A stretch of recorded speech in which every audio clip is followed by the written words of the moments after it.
প্রিয় শিক্ষার্থীবৃন্দ, আসসালামু আলাইকুম। আশা করি সবাই ভালো আছো, সুস্থ আছো। আজকে আমি তোমাদের সামনে হাজির হয়েছি ইসলামের ইতিহাস দ্বিতীয় পত্রের প্রথম অধ্যায়টা নিয়ে। এই অধ্যায়টা তোমরা জানো যে খুবই গুরুত্বপূর্ণ অধ্যায়।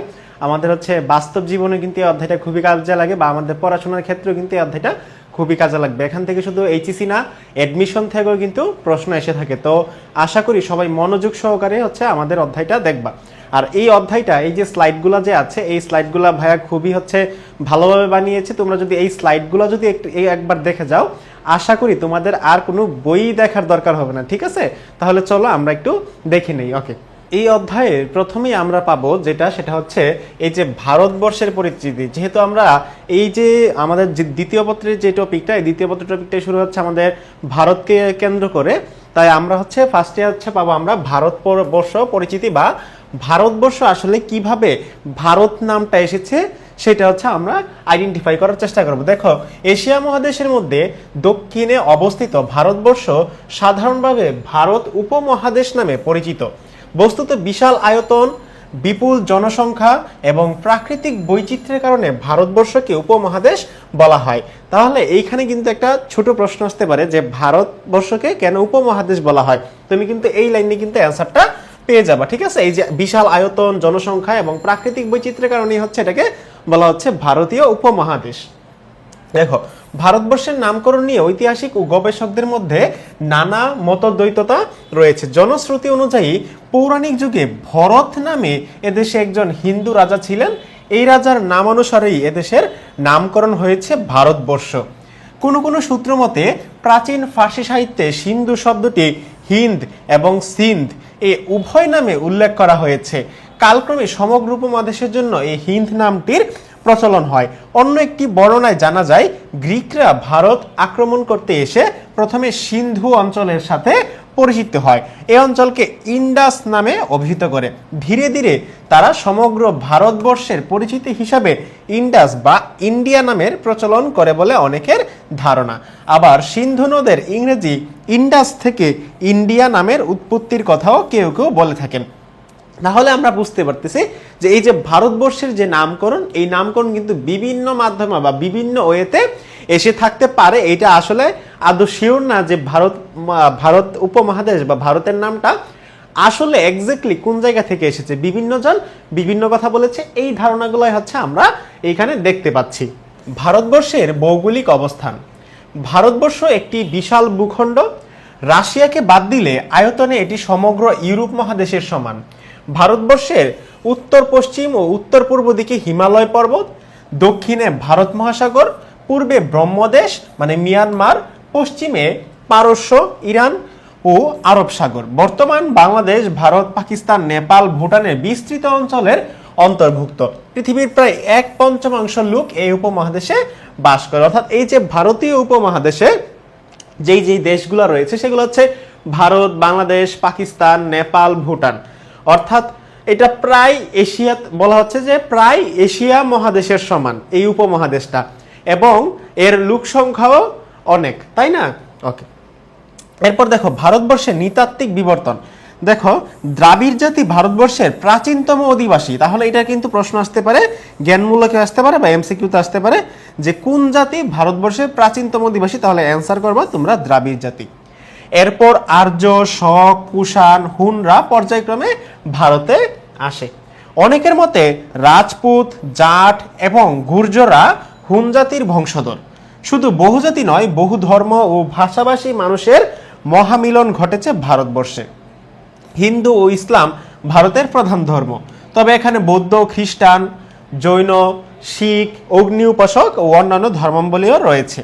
ভারতে বর্তমানে 2000-এর অধিক উপভাষা প্রচলিত আছে।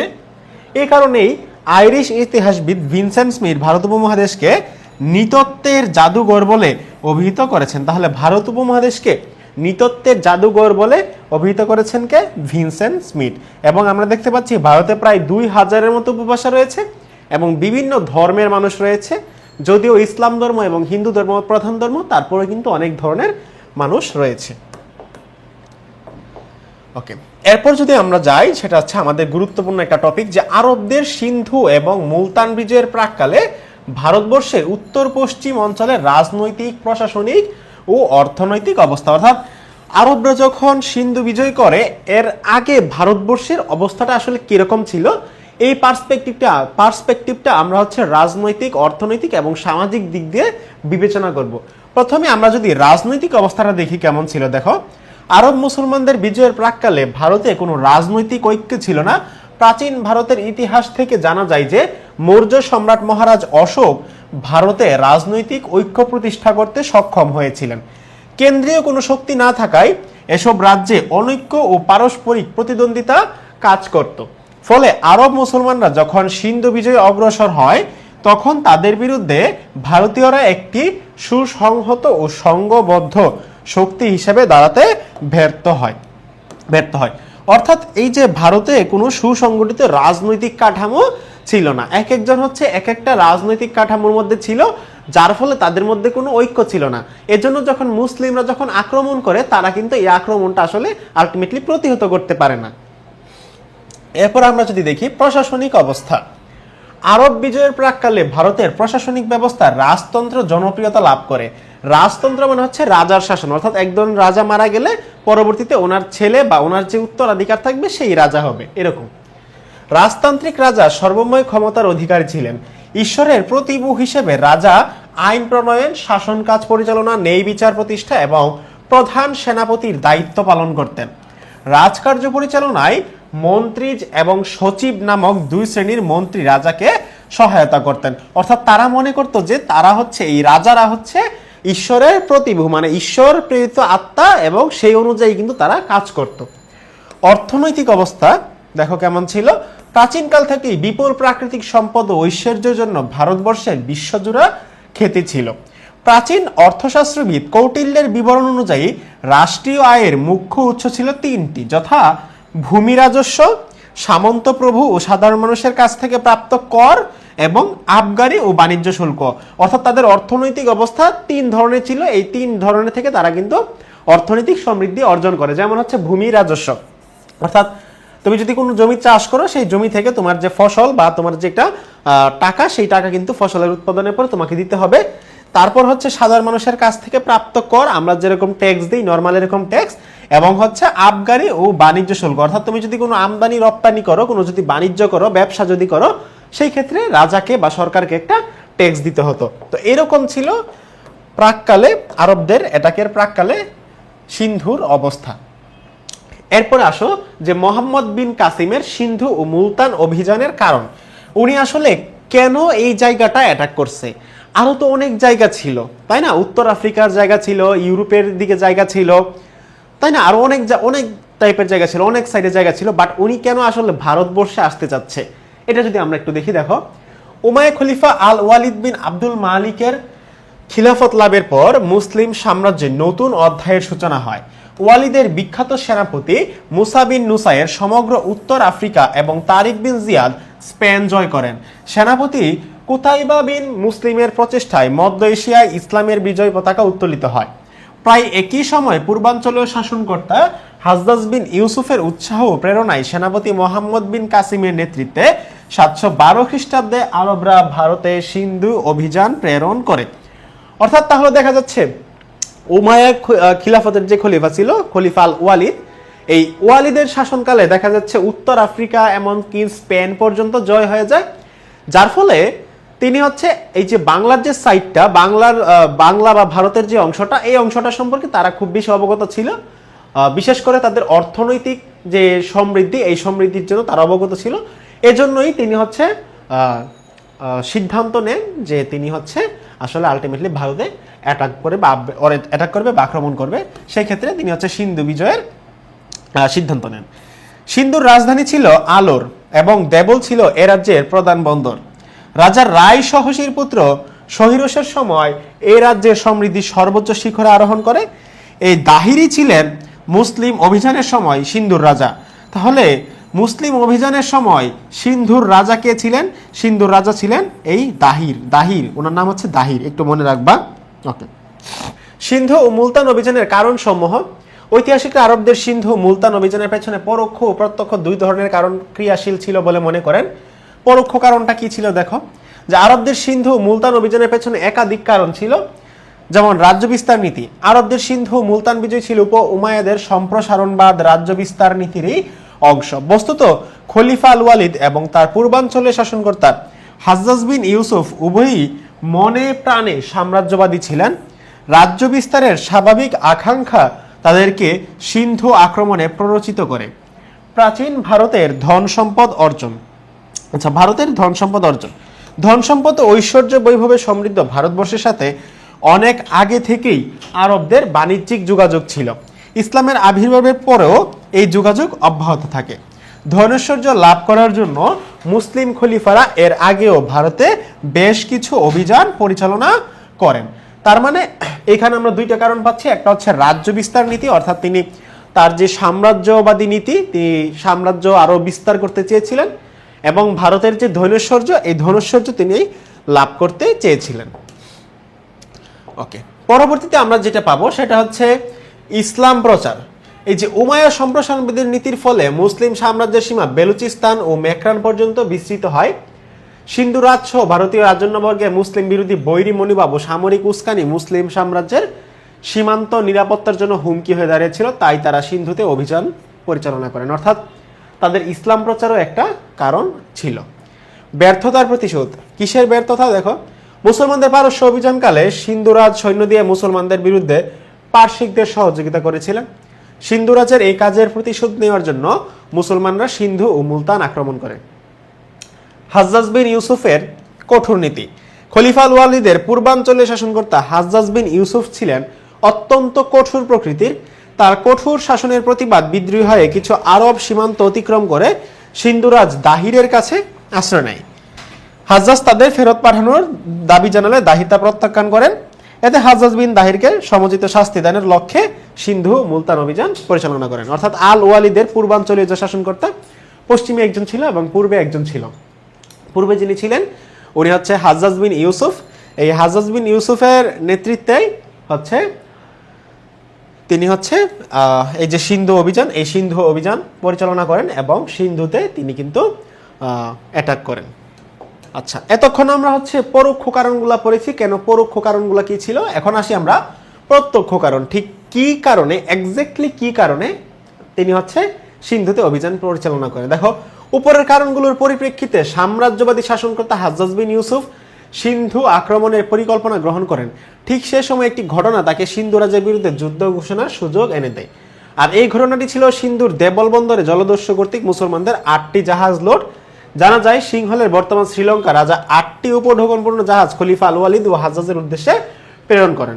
অর্থাৎ এই জাহাজগুলো যখন লুট হয়ে যায়, এই শ্রীলঙ্কার রাজা হচ্ছে খলিফাকে 8টি জাহাজে কিছু মালামালপত্র এবং কিছু মুসলিম যারা ছিল বণিক তাদের সহ খলিফার কাছে প্রেরণ করে।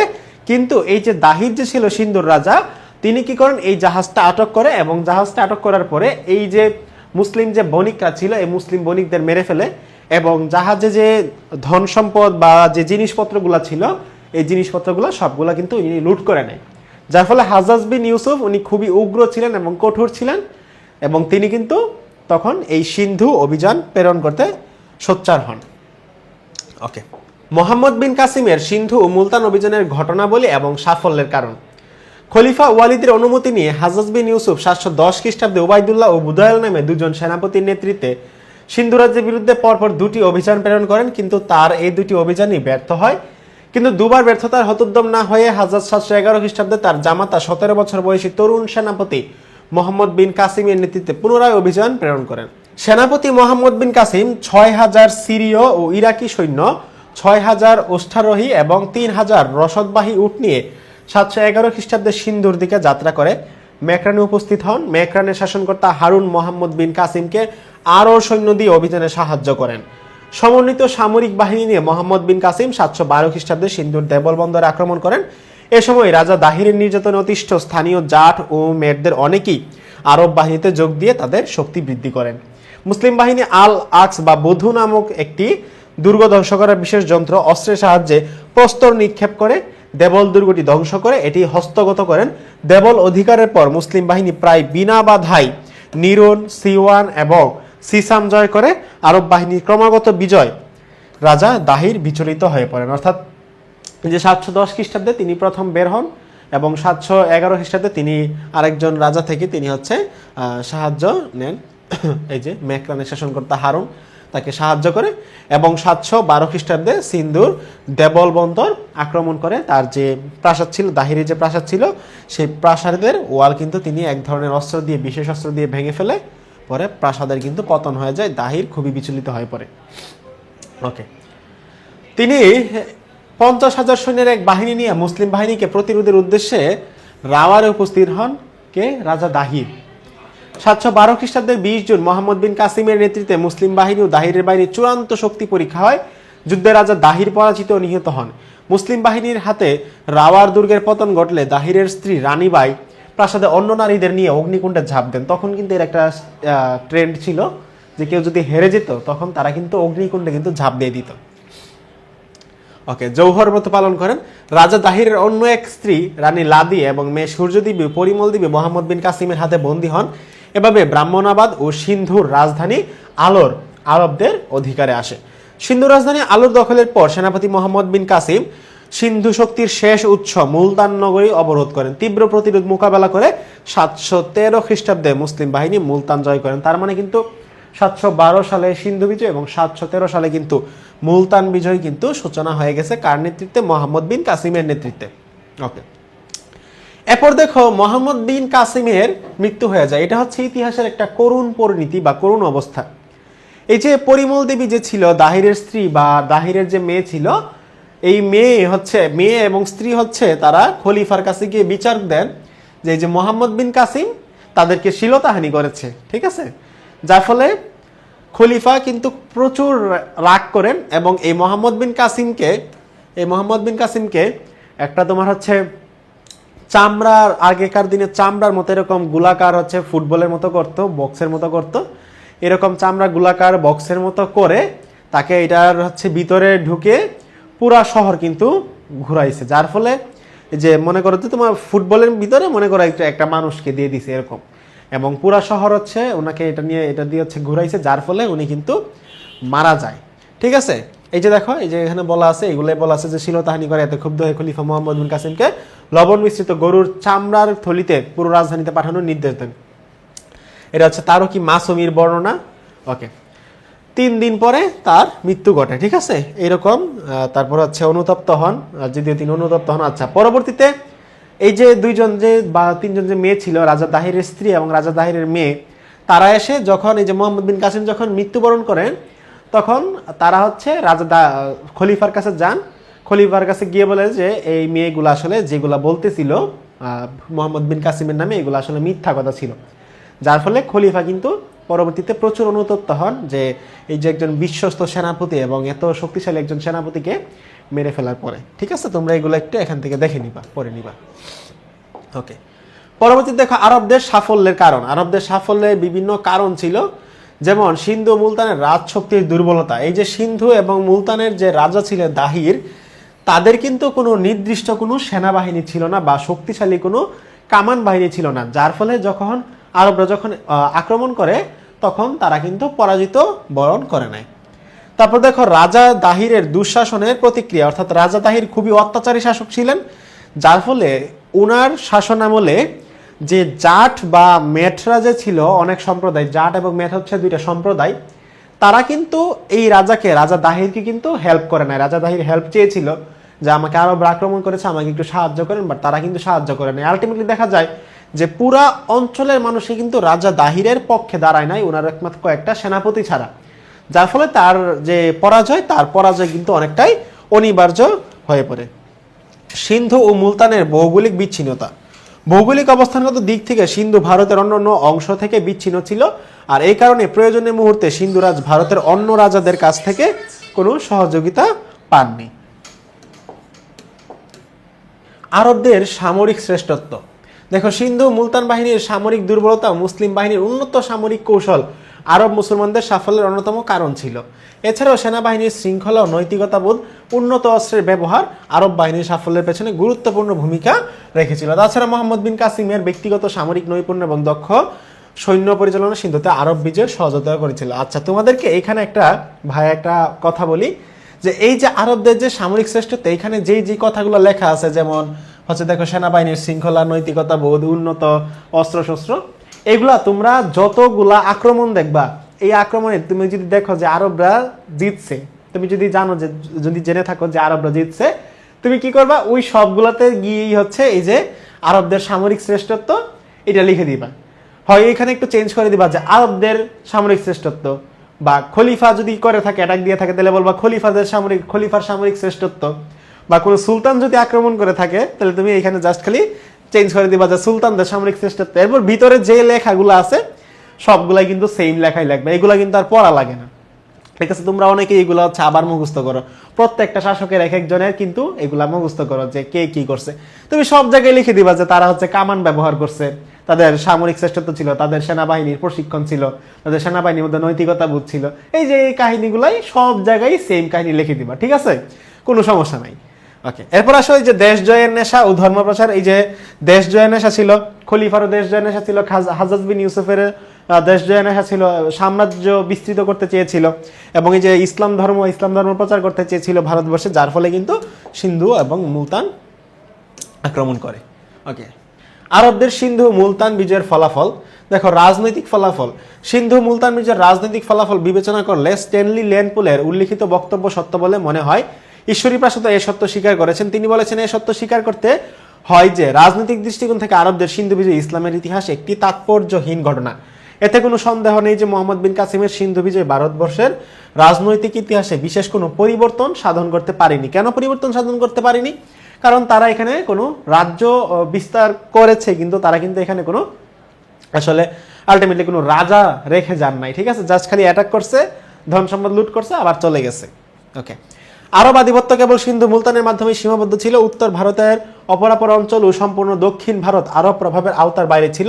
এসব অঞ্চল মুসলিম বিজয়ের প্রত্যক্ষ কোনো প্রভাব বা প্রতিক্রিয়া দেখা যায়নি। বস্তুত মোহাম্মদ বিন কাসিমের আকস্মিক অকাল মৃত্যু, খলিফাদের বৈদেশিক নীতির পরিবর্তন, মুসলমানদের ঐক্য ও সংহতি বিনষ্ট এবং উত্তর ভারতে শক্তিশালী রাজপুত ও গুর্জর প্রতিহারদের প্রতিরোধ ইত্যাদি কারণে ভারতবর্ষে মুসলিম অভিযান আর অগ্রগতি হয়নি।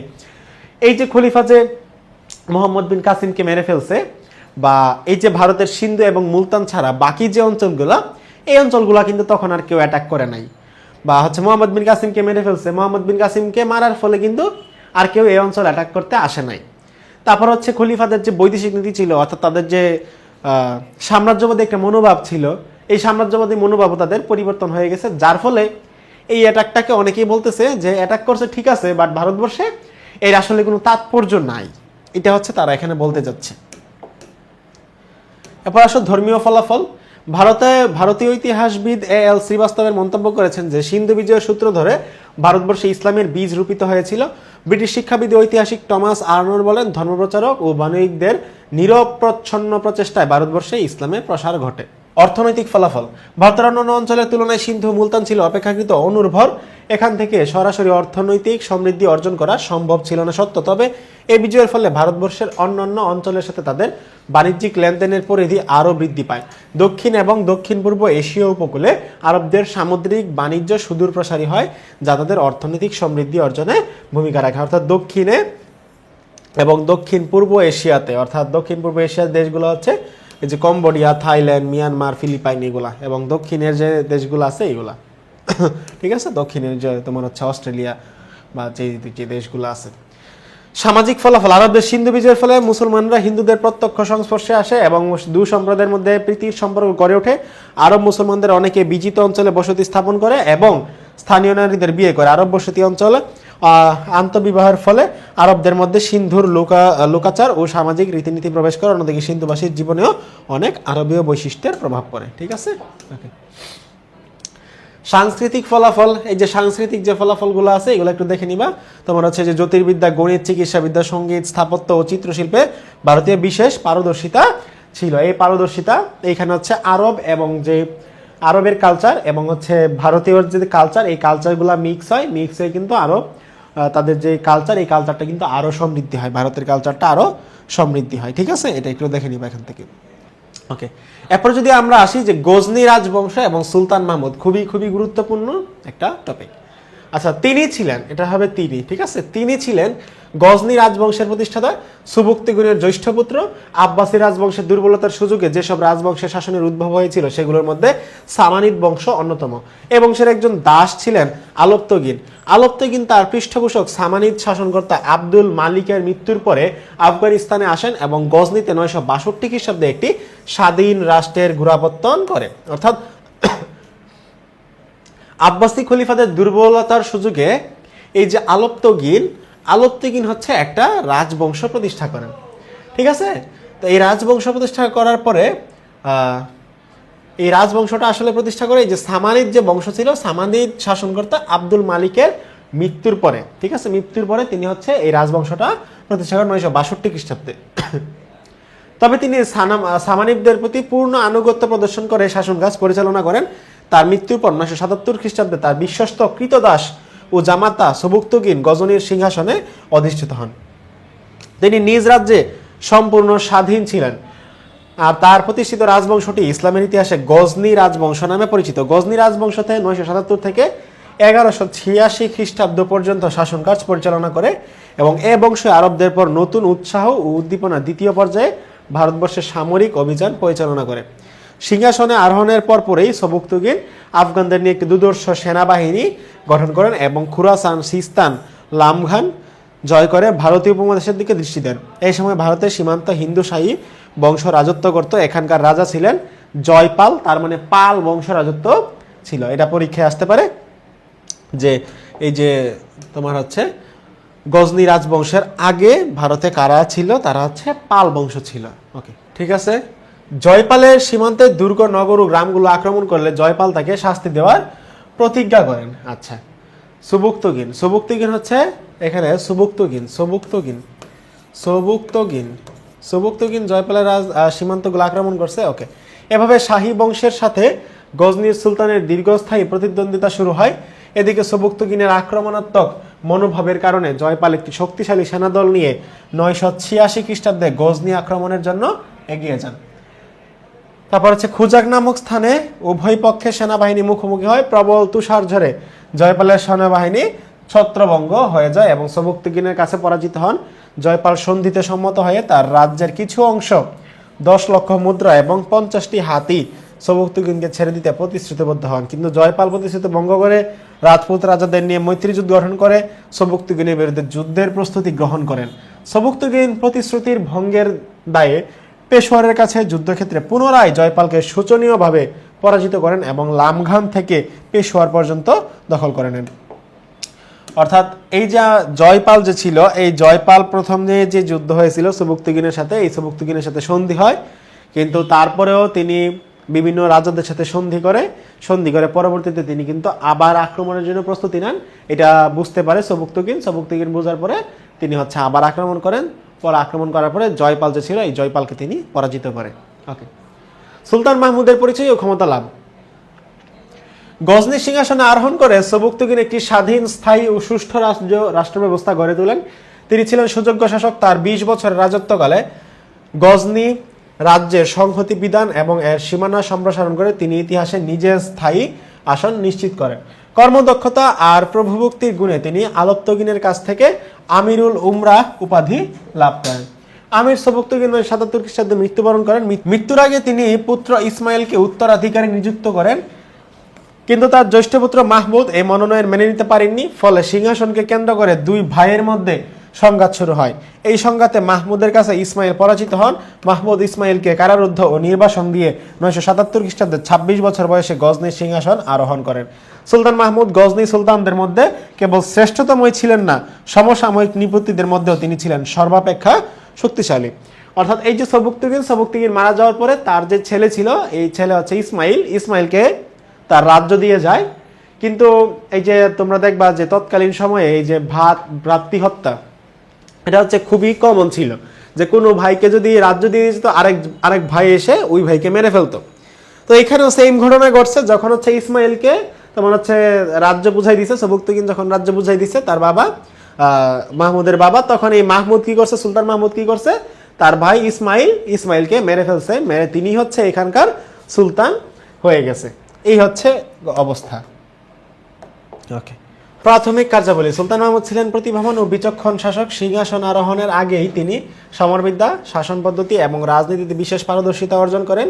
তার পিতা হচ্ছে এক জায়গায় হচ্ছে খুরাসানের শাসনকর্তা হিসেবে নিযুক্ত করেন, যার ফলে তিনি কিন্তু ওইখানে আরোহণ করে তিনি কিন্তু ওই যে বিদ্রোহী যে দলগুলা ছিল এই দলগুলাকে তিনি দমন করেন, যার ফলে তিনি কিন্তু আগে থেকেই সতর্ক ছিলেন বা আগে থেকেই যুদ্ধবিদ্যায় কিন্তু পারদর্শী ছিলেন। ওকে, তার পূর্বসূরীদের যে আমির যে পদবি, এই আমির উপাধি তিনি প্রথম পদত্যাগ করে তিনি হচ্ছে সুলতান উপাধি গ্রহণ করেন এবং আব্বাসী খলিফা তাকে কাদির বিল্লাহ মানে আনুগত্য স্বীকার করেন। আব্বাসী খলিফা তাকে কাদির বিল্লাহ ধর্মবিশ্বাসীদের রক্ষক উপাধি দিয়ে সম্মানিত করেন, বা তাকে হচ্ছে খলিফা তাকে ইয়ামিনুদ্দৌলা বা সম্রাটের দক্ষিণ হাত বা আমিনুল মিল্লাত বা ধর্মবিশ্বাসের রক্ষক উপাধি দিয়ে সম্মানিত করেন। এই জন্য গজনী বংশ ইয়ামিনী বংশ নামেও পরিচিত। তোমরা হচ্ছে এটা একটু দেখে নিবা। ওকে,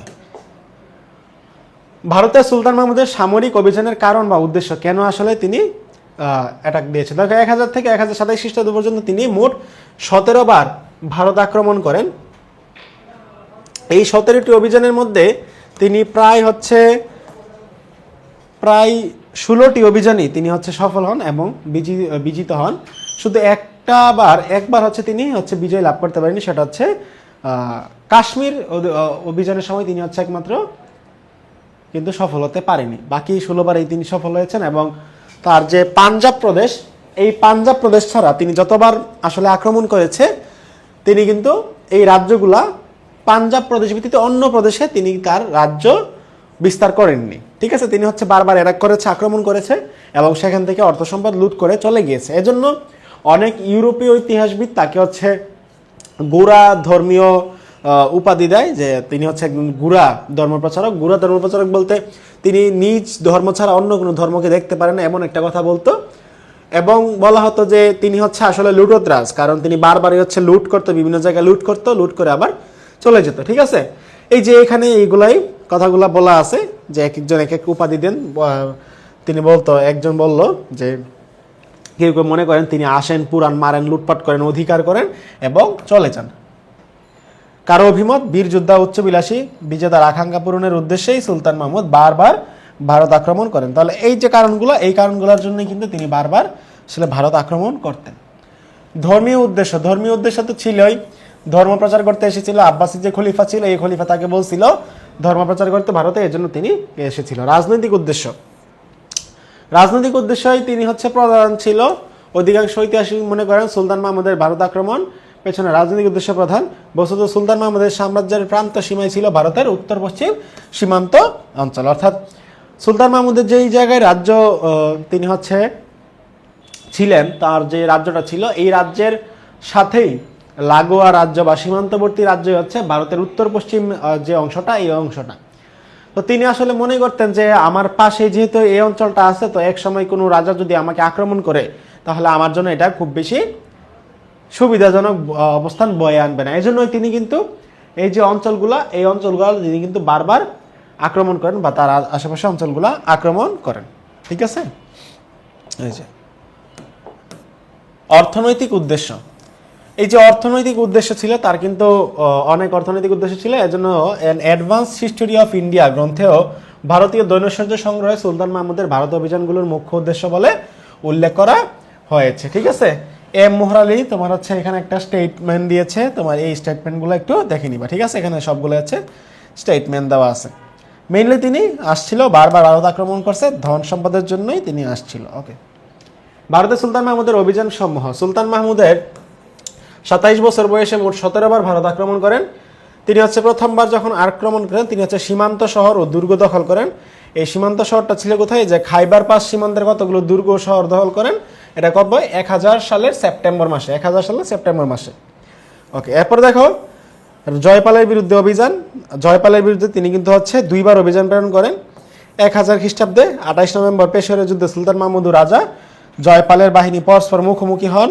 যুদ্ধে কিন্তু জয়পাল পরাজিত হয়।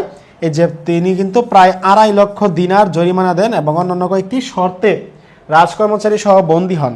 ঠিক আছে, এরপর দেখো জয়পাল 1002 খ্রিস্টাব্দে তাকে যে বন্দি করছে, এই বন্দি করার সময় তার স্ত্রী পরিবার সহ তার যে ছেলে ছিল, ছেলের যে নাতি ছিল, সবগুলা সহ একসাথে কি গেছে, তারা জ্বলন্ত অগ্নিকুণ্ডে আত্মাহুতি দেন বা তারা কিন্তু আত্মহত্যা করেন।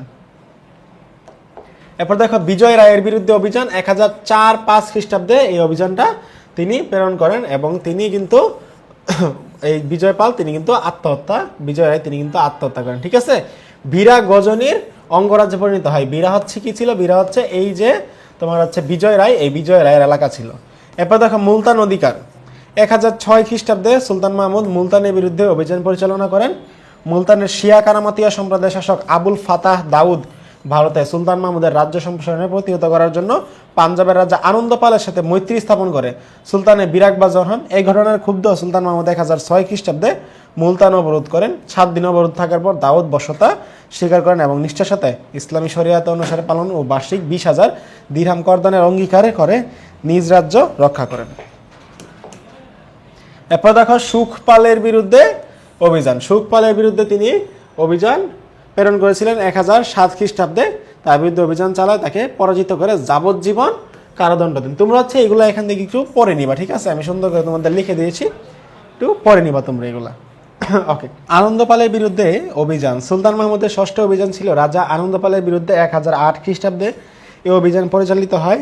এ পর্যায়ে এই অভিযানেও কিন্তু তিনি জয়লাভ করেছেন। ঠিক আছে, এগুলো তোমরা একটু পড়ে নিবা, এগুলো সবগুলো স্লাইড দেওয়া আছে, তোমরা একটু দেখে নিবা। এই যে নাগরকোট ও মুলতান বিজয়, এটাও তিনি অবশ্যই জয়লাভ করছে, তাই না? এই যে নাগরকোট ও ভীমনগর দুর্গ আক্রমণ করে কত সালে, 1009 সালে। তোমরা একটু সালগুলো একটু মনে রাখবা, ঠিক আছে? আমার পরীক্ষায় হচ্ছে এগুলো আসছিল, তখন আমি হচ্ছে এত কিছু তো আসলে লেখা সম্ভব না বা এত কিছু আসলে মনে রাখা সম্ভব না।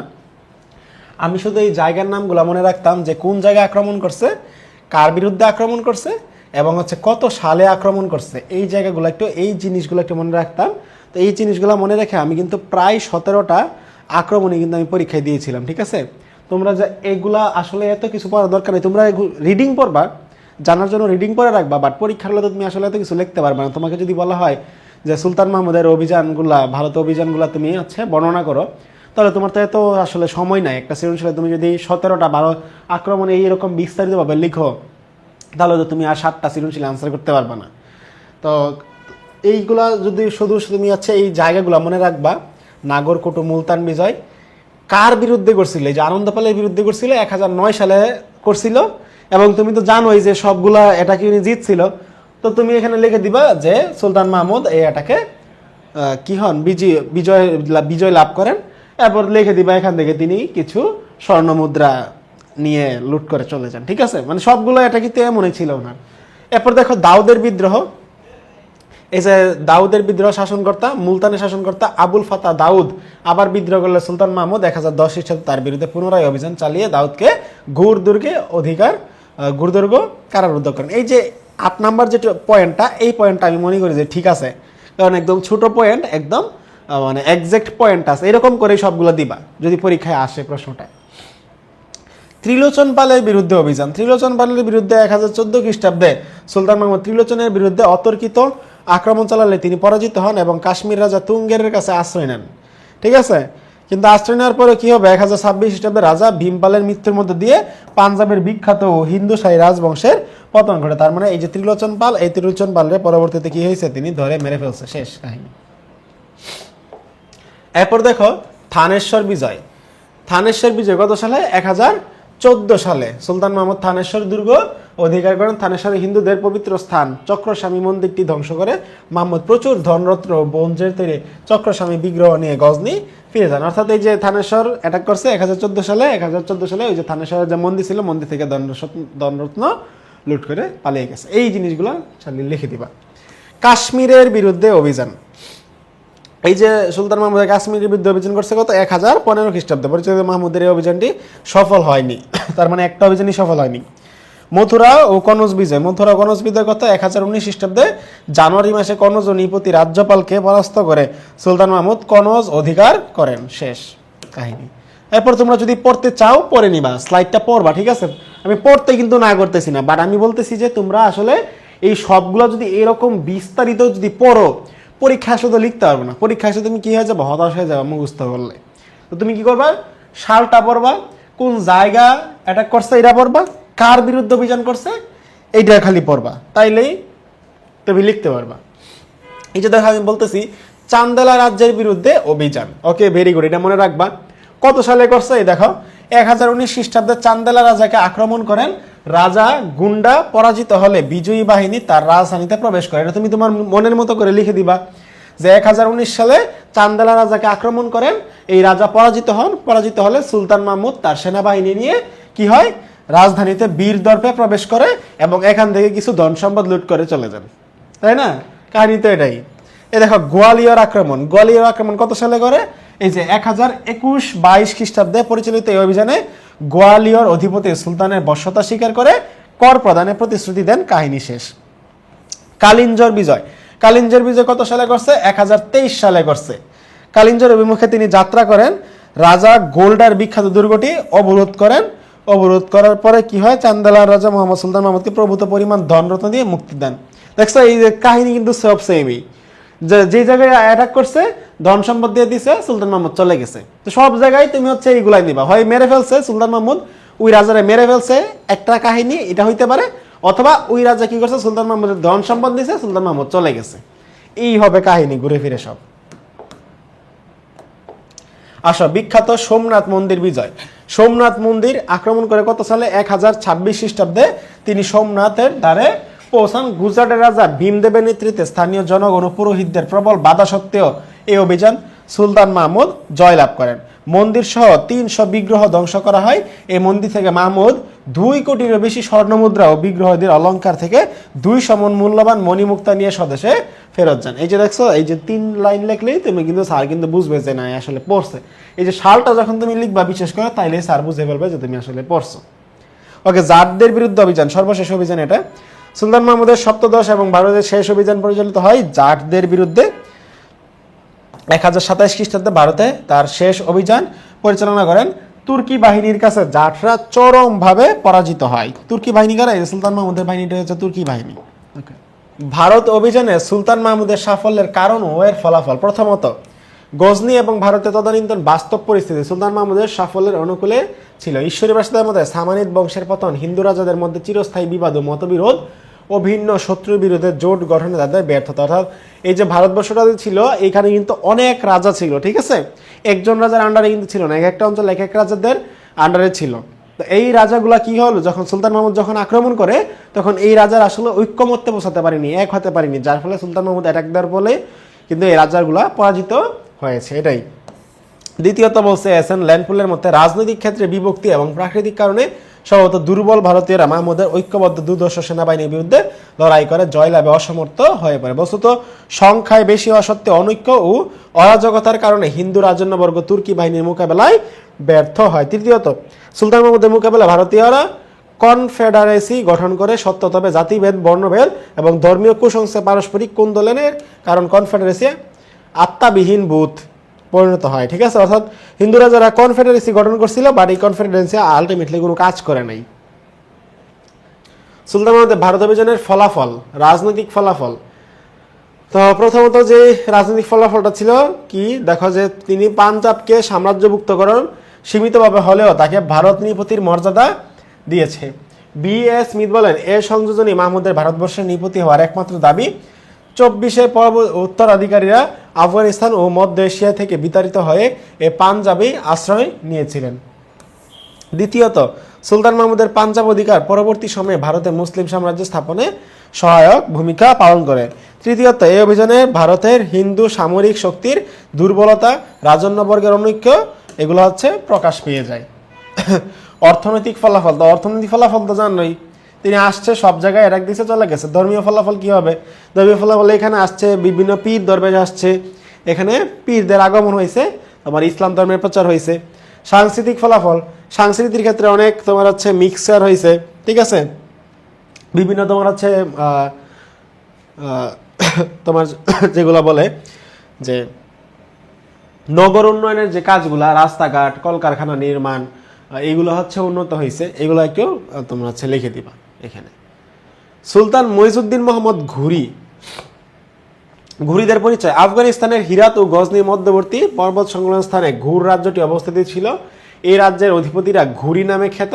ঘুরিদের পরিচয় সম্পর্কে ইতিহাসবিদদের মধ্যে মতপার্থক্য রয়েছে। স্ট্যানলি ল্যান্ডপুলের মতে কোনো কোনো ঐতিহাসিক ঘুরিদের আফগান জাতি সম্ভব বলে অভিহিত করেছেন, তবে অধিকাংশ পণ্ডিতের মতে ঘুরিরা ছিল পূর্বাঞ্চলীয় পার্শ্বিক জাতি থেকে উদ্ভূত।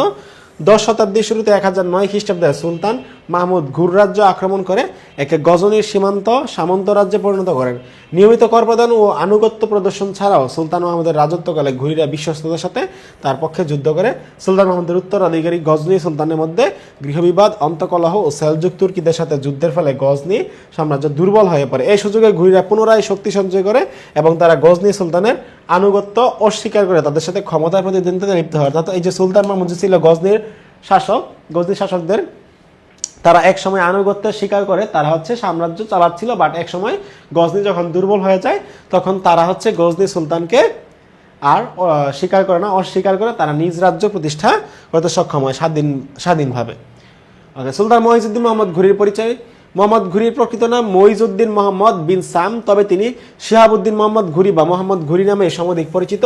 তার সাম্রাজ্যের কেন্দ্র ছিল বর্তমান আফগানিস্তানের ঘুর প্রদেশ। মোহাম্মদ ঘুরি অনন্য সাধারণ সমর প্রতিবাদর ও ক্ষমতাবান শাসক ছিলেন। তার মধ্যে প্রবল উচ্চাকাঙ্ক্ষা থাকলেও বড় ভাই গিয়াসউদ্দিনের প্রতি তার প্রবল আনুগত্য ছিল, তাই ভাইয়ের জীবদ্দশায় গজনি শাসনকর্তার পদ লাভেই তিনি সন্তুষ্ট থাকেন। 1203 খ্রিস্টাব্দে গিয়াসউদ্দিনের মৃত্যুর পর তিনি ঘুর সিংহাসন অধিষ্ঠিত হন। অবশ্য গজনি শাসনকর্তা থাকা অবস্থায় তিনি রাজ্য জয়ের মনোনিবেশ করেন এবং ভারত অভিযান শুরু করেন। আচ্ছা, তার মানে তার অনেক ইচ্ছা ছিল ভারত অভিযান করার, এটা আমরা বুঝতে পারতেছি। তার ভাইয়ের সময় থেকেই তার ইচ্ছা ছিল তিনি ভারত আক্রমণ করবে। আচ্ছা, এখানে তার হচ্ছে রাজপুতদের সাথে সংঘর্ষ হয়। তরাইনের প্রথম যুদ্ধে, এটা ইম্পর্টেন্ট, একটু পরে দিচ্ছি, যে পাঞ্জাব অধিকার করার পর ভারতে স্থায়ী কর্তৃত্ব প্রতিষ্ঠার লক্ষ্যে মোহাম্মদ ঘুরি দিল্লি ও আজমিরের রাজপুত চৌহান বংশের রাজা পৃথ্বীরাজের মুখোমুখি হন। 1189 খ্রিস্টাব্দে ভাতিন্দা দখল করে মোহাম্মদ ঘুরি চৌহান রাজ্যের বিরুদ্ধে অগ্রসর হলে তাকে মোকাবেলার উদ্দেশ্যে পৃথ্বীরাজ উত্তর ভারতের হিন্দু রাজাদের সমন্বয়ে একটি কনফেডারেন্সি বা ঐক্যজোট গঠন করে। কনৌজ রাজা জয়চাঁদ ছাড়া প্রায় সব হিন্দু রাজন্য এতে যোগ দেন।